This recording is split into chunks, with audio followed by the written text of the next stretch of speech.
நல்ல ஜூஸியான ஒரு சூப்பர் டேஸ்ட்டில் பாதுஷா எப்படி செஞ்சாங்கன்னு பார்த்தோமா, 1 கப்பு மைதா மாவு, 1/4 ஸ்பூனுக்கு சோடா உப்பு, 2 ஸ்பூன் மட்டும் நெய் சேர்த்து நல்லா மிக்ஸ் பண்ணி விட்டுட்டு, 1 கப்பு மாவுக்கு 1/2 கப்பு தண்ணி கரெக்டாக இருக்கும். கொஞ்சம் கொஞ்சமாக ஊற்றி அதே மாதிரி பசஞ்சு எடுத்து வச்சுக்கோங்க. ரொம்ப டைட்டாக தேவையில்லை.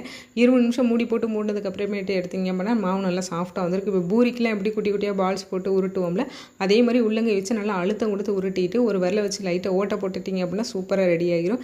இதே மாதிரி எல்லாத்தையும் உருட்டி இதே மாதிரி எடுத்து வச்சுக்கோங்க. இப்போ 1 கப்பு மாவுக்கு 1 கப்பு ஜீனி கரெக்டாக இருக்கும். 1 கப்பு தண்ணி ஊற்றி நல்லா கொதிச்சதுக்கு அப்புறமேட்டு அழுக்கு எது இருந்துச்சு அப்படின்னா 1 ஸ்பூன் போட்டு பால் சேர்த்துட்டிங்க அப்படின்னா அழுக்கு எல்லாமே தனியாக எடுத்து வந்துடும்.